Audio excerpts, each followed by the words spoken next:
Falamos mais de pecuária de corte, mercado pecuário, nesta segunda-feira, começando o mês de setembro.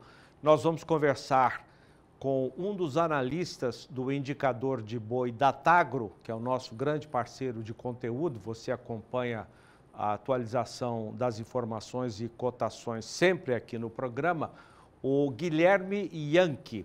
Ô Guilherme, muito boa noite, quase boa noite, né? Estamos com 3 minutos para 6. Muito obrigado pela sua entrevista, mais uma vez. Vamos fazer uma média. Você, por favor, atualize os números. Eu vou arredondar aqui, Guilherme. O mês de julho, o indicador de boi fechou com R$ 301 por arroba. Abril tinha sido o maior preço do indicador esse ano, 323. Queria que você confirmasse isso, R$ 323 arredondando por arroba. E agosto fechou, depois da queda em julho de 301, fechou com média de R$ 308 por arroba. Ou seja, não está igual ao mês de abril, 323, mas está bem acima do preço de julho, R$ 308 para arroba. Dá para fazer uma projeção nos próximos meses até dezembro? Zaidan, a bola de cristal vai ter que afinar agora, né? Podemos dizer que talvez o pior tenha ficado para trás, né? A gente teve uma surpresa de chuva, a chuva foi muito boa no final do ano passado, primeira metade desse ano, mas a gente teve rodando aí algumas praças nas últimas semanas. Eu pessoalmente estive no Pará, por exemplo, e aí deu para ver que na hora que o pasto seca, e aí a safra, entre safra, começa a fazer um pouco mais de preço no nosso pé rachado, né? Então, acho que de uma forma ou de outra, ainda eu não vou falar sobre o quanto pode subir ou o que vai subir, mas o que eu posso falar é que tipicamente o preço se recupera na segunda metade do ano e o preço sente um pouco mais a pressão de safra na primeira metade do ano. Parece que até agora a gente está vendo tudo isso acontecer mais ou menos dentro do que sempre acontece, né? Eu acho que um cuidado que a gente tem que ter é que algumas coisas que podem impactar um pouco o nosso mercado do boi certamente tem que ser levadas em consideração, e eu destacaria principalmente o gado do confinamento. Os confinamentos estão bem abastecidos, nesse preço de milho até Cirema vira boi, né, Zaidan? Acho que é um pouquinho difícil de a gente ver uma condição tão boa assim, não dar incentivo, e no final do dia é uma boa notícia. E a gente vê o mercado de uma forma muito equilibrada, sabe? Acho que a recuperação de julho para agosto já fala muito por si só. A gente viu o mercado perder rapidamente os 300, mas já voltar, aquela coisa do tarifaço, parece que ficou muito para trás já, né? A gente já está para bater recorde de exportação de novo. Bateu julho, vai bater agosto de novo. Um monte de gente está atrás da nossa carne aí. Acho que tem um espaço bom para a gente ver uma recuperação equilibrada do mercado nos próximos meses. O tarifaço, então, ficou para trás? Não tem nenhum resquício aqui que preocupe o pecuarista? Zaidan, eu entendo que sim. Talvez tenha ainda algum efeito residual, né? Isso certamente é um problema para a indústria, porque tem um volume significativo de carne que ia para lá da nossa produção.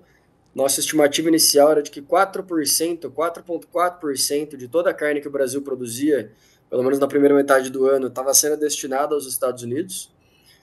E aí é um produto que a gente mandava para lá, a para de carcaça, a rebarba de carcaça, né? Que é o que sobra de quando corta os cortes tradicionais que a gente faz para exportar ou para vender aqui dentro.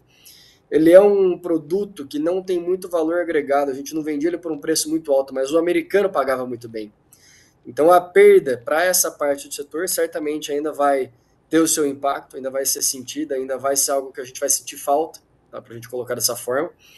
Mas como no mundo hoje a carne é muito cara, escassa, a gente pega países como a União Europeia, o Reino Unido, os Estados Unidos, o Canadá, todos com problema de oferta grave, populações ricas, populações que têm dinheiro para consumir carne, acaba que a gente, se não exportar para um, exporta para o outro, né? E quem puder exportar para os Estados Unidos no lugar nosso, não tem a mesma oferta que a gente tem. Então tem que escolher para onde manda. E no final do dia, os mercados globais de carne se comunicam, né? E aí, abrindo espaço em um mercado para a gente ocupa, né? Tem se falado muito sobre o México, sudeste da Ásia, né? E até no próprio mercado americano, apesar de a gente ter perdido uma boa competitividade, a gente ainda está meio ali, viu, Zaidão? O preço subiu demais lá. Nossa, mas tá fazendo preço que é um absurdo, né? Sai notícia, problema de inflação, acho que realmente impressionante o tamanho da crise de oferta que apareceu por lá, né? Então, eu não descartaria a possibilidade de, mesmo com esse tarifaço, a gente poder exportar uns lotes um pouquinho menores para lá, né? Então, vamos ver como desenrola por aí. Eu tenho expectativas positivas ainda em relação à exportação. Aprendi a não apostar contra a exportação de carne no Brasil, porque horas ainda, desde as primeiras vezes que a gente teve aqui no canal do Boi com você, que a gente comentava, que surpreendia e tal, acho que não teve um ano que a gente não se surpreendeu com a exportação, a não ser com uma vaca louca, uma coisa muito fora do que a gente estava esperando, né? Que aí realmente não tem nem a ver com o comércio em si, com a coisa em si, né? Então, eu ainda aposto firme na exportação de carne no Brasil. Eu também aposto. O México está vindo com tudo, né? Deverá ter em breve um total de 50 frigoríficos habilitados para exportar carne bovina para eles. Tem a expectativa também do Japão, muita gente falando que a partir de novembro, como é que vocês veem isso aí? Novembro deveremos embarcar para o Japão os primeiros lotes de carne bovina? Tem se ventilado essa informação, né? E o mercado parece que está recebendo bem. Ela provavelmente entra nos primeiros ciclos ali da restrição de aftosa, então acho que deve começar com os estados da região sul, ou só alguns estados um pouco mais restritos esse primeiro estágio. Mas eu acho que é sempre bem-vinda uma reabertura de um mercado tão importante quanto o japonês, né? Eu acho que tem que ter cuidado, porque o Japão, diferente da China, não é um mercado de volume, né? Ele é um mercado que hoje importa ali suas 600, 700 mil toneladas ano, mais ou menos. A China importa quase 4 milhões, ou seja, um mercado que tem um quarto do tamanho do mercado chinês, mas ele tem uma diferença fundamental, ele paga muito bem pela carne. Então pode ser que a gente encontre ali um destino parecido com o que os Estados Unidos vinha sendo para nós em termos de precificação. A gente consegue mandar um produto para lá que às vezes não teria tanto valor agregado, tanto preço em outros mercados, mas que o japonês, por ser um consumidor de alta renda, um consumidor de muito tempo já consumindo a carne, que depende da importação, consiga pagar um pouco melhor, né? Então, é um animal terminado de alto padrão, como é um pouco o nosso boi China já, acho que poderia enquadrar bem num sistema que consiga atender essa demanda japonesa. E isso vai numa linha muito ampla, justamente disso que eu coloquei, Zaidan. Então, o Japão tem hoje como principais fornecedores dele os Estados Unidos e a Austrália, né? Que são países que têm uma carne muito cara nesse cenário atual, os Estados Unidos principalmente. Como a Austrália tem uma limitação de oferta, o Japão está, né, sentando na mesa e falando, olha, eu não consigo mais pagar tão caro na carne dos meus fornecedores, né? Preciso de outros caras aqui para me ajudar no negócio, eu tenho problema de inflação. O Japão vem de um desafio cambial muito grande, né? Um país super endividado, né? Então, acaba que a moeda japonesa também perde muito valor. Então, ele paga mais caro em dólar e a moeda dele perde valor em relação ao dólar. Para nós, isso é uma vantagem imensa, porque a nossa carne é muito barata em dólar e ela é muito abundante para esse tipo de mercado, né? Então, vamos ver se a gente consegue agregar um valor aí. Só tomaria cuidado para lembrar que não é um mercado de volume, é um mercado de valor para agregar na nossa carne, Zaidan. Certamente é um caminho muito bom para a gente também começar a seguir, para competir ali na prateleira de cima, que a gente briga muito por isso, mas acho que o momento é oportuno sim. É muito bem-vinda essa abertura de Japão. O que seria esse valor para o Japão? Hoje nós estamos com uma média, vamos arredondar também, 5.400, 5.500 dólares a tonelada. O que o Japão estaria disposto a pagar, a remunerar o Brasil pela carne? Você destacou bem, não em volume, mas em valor. Zaidan, eu lembro que nos tempos áureos do quanto a gente viu a nossa carne ser exportada para a China, ali em 22, a gente falava em 7, 8 dólares o quilo, mais ou menos, né? E para o mercado chinês, acho que está claro que talvez essa seja uma realidade um pouco distante ainda, mas no japonês talvez não seja tanto assim. Eu acho que hoje, se a gente for olhar o preço médio de exportação da Austrália, dos Estados Unidos ali, o dos Estados Unidos chega a superar os 10 dólares o quilo, 12 dólares o quilo para alguns cortes em específico, né? Então, você pega a operação de exportação de língua bovina dos Estados Unidos para o Japão consome metade de toda a língua bovina do mundo, né? É uma iguaria no mercado japonês. A língua bovina chega a ser vendida acima dos 20 dólares o quilo para o Japão, pelos Estados Unidos.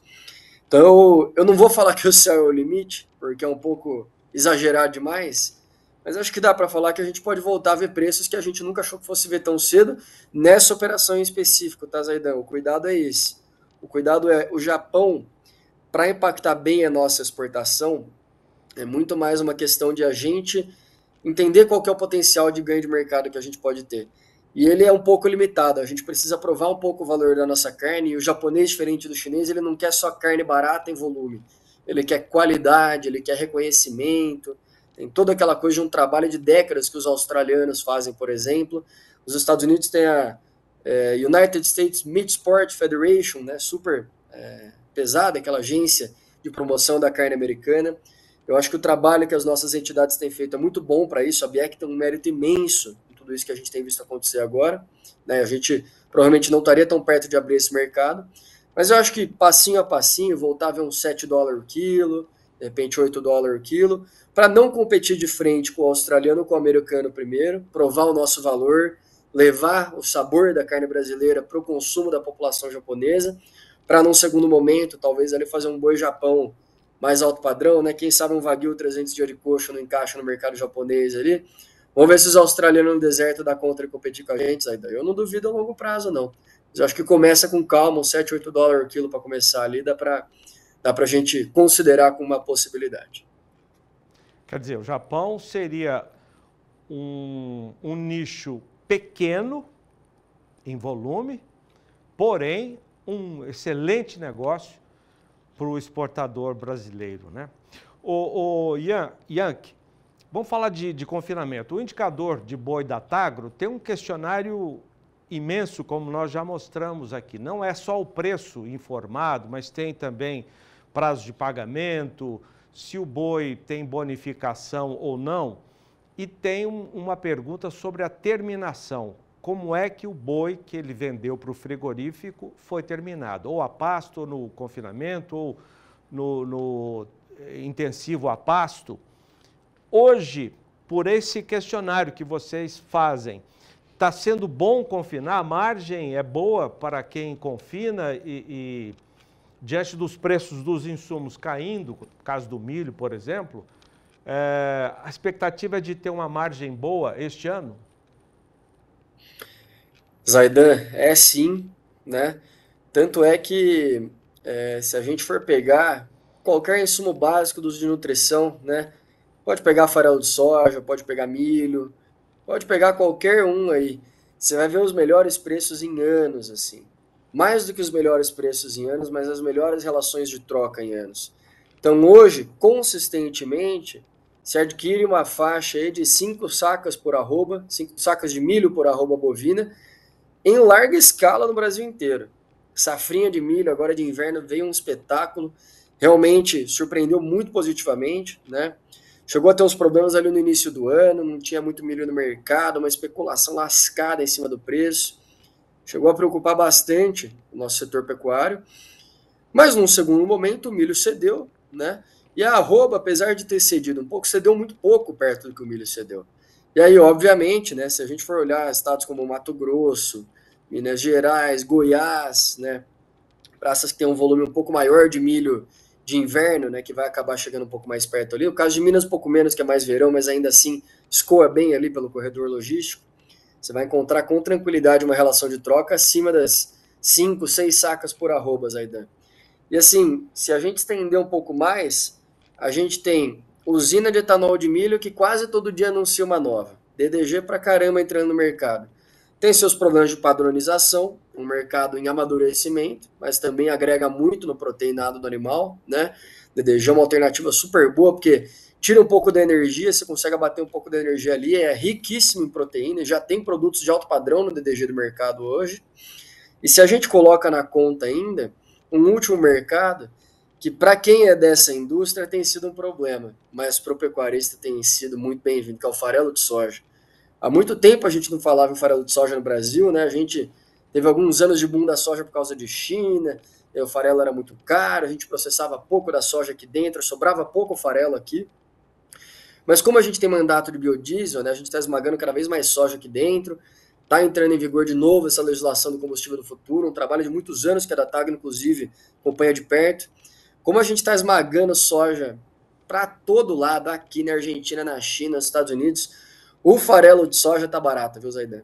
Deus do céu, como tá barato. Para a turma que esmaga a soja, não tá muito legal. Agora, para a turma que tem que alimentar o bovino, certamente tem sido uma vantagem comparativa muito grande. Vale para o DDG, já um pouquinho mais firme nesse caso, mas ainda assim também atrativo. Vale muito para o milho, muito para farelo de soja. E acho que todos os outros se comunicam numa linha bastante parecida, né? Então o milho manda na energia, o farelo acaba queimando um pouco mais na proteína, e aí a gente monta um mix bem interessante, que inclusive, um último adendo, Zaidan, apesar de a gente ter uma pressão de custo de reposição já, né? O boi magro está mais firme, já se fala em ajo de bezerro perto dos 30% nas principais praças de cria. Apesar de a gente ter um custo grande já em ascensão da reposição, mais firme, um pouco mais pressionado, se esticar o tempo de engorda do animal, está diluindo o custo fixo. Com esse custo de milho, com esse custo de farelo, certamente muita gente está se apoiando nisso nesse momento, né? Então, apesar de ter os desafios que a atividade pecuária sempre teve, certamente tem vantagens no mercado de nutrição que ajudam muito a terminar os nossos animais na engorda intensiva. E vocês estão trabalhando com qual estimativa de confinamento? Hoje, Zaidan, a gente fala em percentual, né, porque o nominal a gente deixa para os censos todos. A gente trabalha entre 15% e 20% dos animais terminados em confinamento, a surpreender positivamente pelo que tem aparecido, né? Então a gente tem uma estimativa hoje de mais ou menos umas 40,5, 40,8 milhões de cabeças de abate para o ano. Se a gente for fazer 20% disso, é um quinto. Então é por volta de 8 a 9 milhões de cabeças confinadas que a gente tem para esse ano, Zaidan. Eu estou aguardando a confirmação, porque o nosso projeto do indicador do boi na estrada, ele ainda tem uma última rodada na Bahia, inclusive a gente vai para lá essa semana. Tive na Captar, do seu Almir também no meio de julho lá, uma fantástica operação, muito legal. E aí a gente vai fazer uma avaliação em loco um pouco mais a fundo com o time também, justamente para fechar um pouco disso, mas preliminarmente eu posso adiantar aqui de 8 a 9 milhões de cabeças. E aqui, Zaidan, eu também já estendo o convite a todos que nos assistem. Agradeço mais uma vez aí pela oportunidade de poder dividir um pouco da nossa visão com vocês, mas a gente vai consolidar todas as nossas estimativas, os nossos números, no nosso Fórum Pecuária Brasil, que vai ser agora em setembro, no dia 17, né, aqui no WTC em São Paulo, um evento de ponta, né? Você tem ali os cabeceiras da CRI, os cabeceiras dos confinamentos, pessoal da indústria, pessoal do mercado financeiro. A gente vem de um momento que o contrato futuro do boi gordo está recuperando super bem a liquidez. A gente faz questão de mostrar um pouco de como tem sido esse trabalho na ponta do indicador do boi, na minha ponta da análise de mercado. E, obviamente, eu estendo aqui o convite a todos os telespectadores. Não precisa ser só produtor, não precisa ser só indústria, não precisa ser só corretor.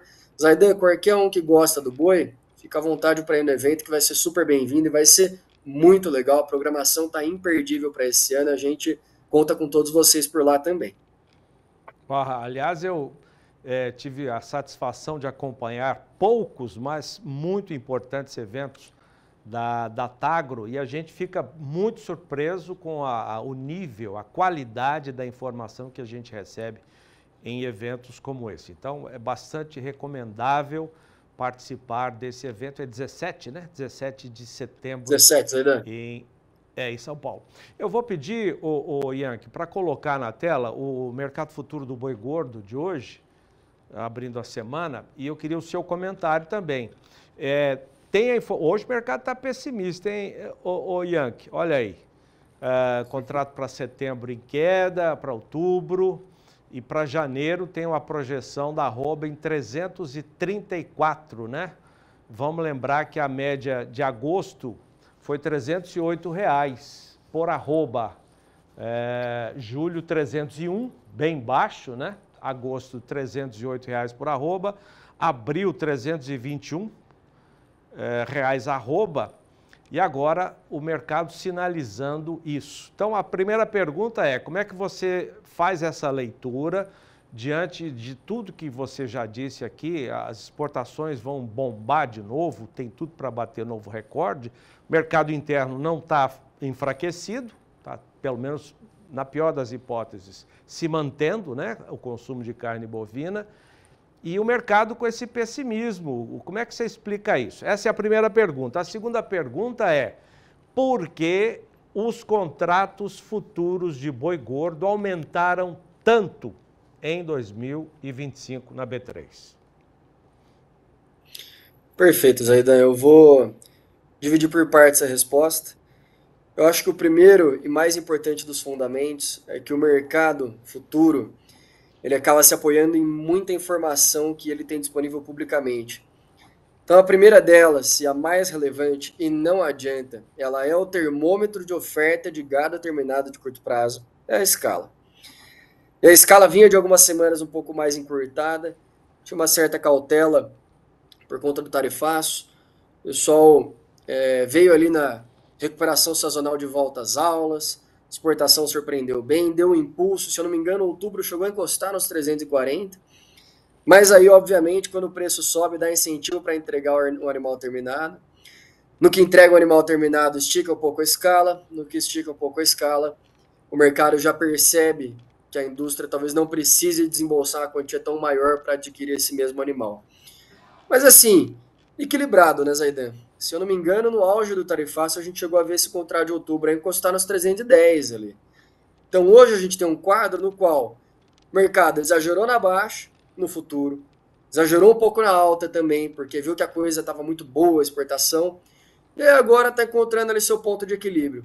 E o que está por trás desse ponto de equilíbrio? Horas, gado de coxo pra caramba, mas exportação pra caramba. Eu acho que é um mercado tão bem ofertado quanto é bem demandado. E às vezes ele exagera porque ele se apoia muito numa notícia legal do Japão, num volume de exportação parcial do mês super forte, mas no final do dia ele acaba se ajustando, porque é isso que o mercado futuro é, um mercado de expectativas, um mercado em que todo mundo tenta entender se o preço que está colocado no vencimento de outubro, novembro, dezembro, janeiro, maio do ano que vem que seja, está justo ou está suficiente para aquilo que ele deseja. E aqui eu já vou estender a resposta para a segunda pergunta, Zaidan. Nós, desde o anúncio de setembro do ano passado, que passaríamos a ser aí o índice oficial de liquidação dos contratos futuros do boi gordo na B3, fomos procurados por diversas pessoas para entender mais sobre a metodologia, gente daqui, gente de fora do Brasil voltando a ver o mercado do boi aqui, que era coisa que não acontecia há muito tempo. E a gente tem buscado fazer isso com muita participação do setor mesmo, assim. Então nós temos uma câmara consultiva, nós fazemos rodadas a campo, nós não cobramos um centavo para fornecer as informações que são fornecidas no aplicativo indicador do boi da Tagro. E isso tudo forma uma base muito sólida, colaborativa e integrada com o setor pecuário brasileiro, na qual tudo aquilo que a gente busca entregar de informação reflete de forma independente, estritamente imparcial, o mais próximo da realidade de mercado daquele dia. Então, se eu puder dar o exemplo da liquidação de agosto mesmo, Zaidan, eu acho que é um ótimo exemplo, a gente teve uma diferença de apenas 8 centavos entre o valor de liquidação do nosso indicador do boi gordo da Tagro B3 e o vencimento do contrato de agosto. Quanto menor essa diferença, mais aderente está o mercado físico do futuro. Então, acho que a prova de por que esse mercado está tão melhor assim é que ele voltou a ter algo que ele teve por muito tempo, perdeu nos últimos anos. A gente não cabe as razões aqui para a gente explicar sobre, mas o que cabe é, nós estamos reconstruindo a atratividade do mercado futuro de boi gordo da B3, atraindo investidores. Nós temos recebido investidores estrangeiros aqui no Brasil para conhecer mais sobre o nosso setor. E isso nada mais é do que uma consequência de um trabalho que volta a dar previsibilidade, transparência, confiabilidade e muita assertividade na informação do mercado físico do boi que a gente busca fornecer, inclusive fora da base de São Paulo, né, Zaidan? A gente tem buscado fazer isso de todas as formas possíveis. Mas acho que é um mix de tudo isso. Ô Guilherme, para a gente concluir essa ótima conversa, já te agradecendo demais, você, ao João Otávio também, outro analista do indicador da Tagro, esse fórum, 5º Fórum da Pecuária Brasil, será dia 17 de setembro em São Paulo. Vocês têm informações na internet, no site da Tagro? Como que é? Temos sim, Zaidan. Temos no datagroconference.com. Pode acessar lá que o primeiro dos links que vai aparecer é o do Fórum Pecuária Brasil. Tem lá os ingressos disponíveis, vários dos nossos clientes, parceiros, os colaboradores parceiros do indicador do Boi da Tagro também já estão confirmados por lá. E nós vamos ter um nível de painel muito legal. A gente vai falar sobre essas oportunidades da exportação com as melhores pessoas para isso. Nosso presidente da BIEC, Roberto Perosa, deve estar com a gente. Pessoal todo das associações dos confinamentos. Pessoal todo também das nossas autoridades políticas, deputados mais importantes do setor. E eu acho que o mais importante, que é sempre o que mais nos anima, Zaidan, é que nós vamos abrir um pouco de como estão as informações do indicador do Boi da Tagro e como a Datagro enxerga o cenário de oferta e demanda de gado e carne bovina no curto, médio e longo prazo aqui para o Brasil. Nós viemos aí de alguns anos difíceis para o setor, em momentos nos quais o dólar ajudava, ou o clima não ajudava, ou o contrário, o clima ajudava e o dólar não ajudava, ou a China fazia embargo com a gente. Acho que o setor, por ter passado por anos tão difíceis, hoje fica até um pouco perdido, porque vê que o milho tá barato em relação ao boi, e o confinamento tá legal, e a exportação tá indo super bem, e aí tem essa coisa do ciclo pecuário por trás, nós ainda não sabemos até onde esse negócio vai andar, mas acho que a Datagro tem uma visão muito interessante, que Zaidan, eu vou até pedir desculpa, mas eu acho que a gente vai ter que detalhar isso um pouco mais no evento, e eu, mais uma vez, reforço o convite aqui a todos. É sempre um prazer enorme dividir a nossa visão com todos que tiverem interesse em ouvir um pouco sobre produtores, indústrias, corretores, traders, quem quer que seja queira entender um pouco mais sobre o nosso mercado do boi, será muito bem-vindo no nosso Fórum Pecuária Brasil, 5º deles, né, Zaidan? Você está com a gente desde o começo lá, então acho que é muito legal a gente também, mais uma vez, poder ter a chance aqui de compartilhar um pouco desse convite com vocês, Zaidan. Agradeço mais uma vez a abertura, o convite, cumprimentos aí a todos do canal do Boi e aos seus telespectadores também.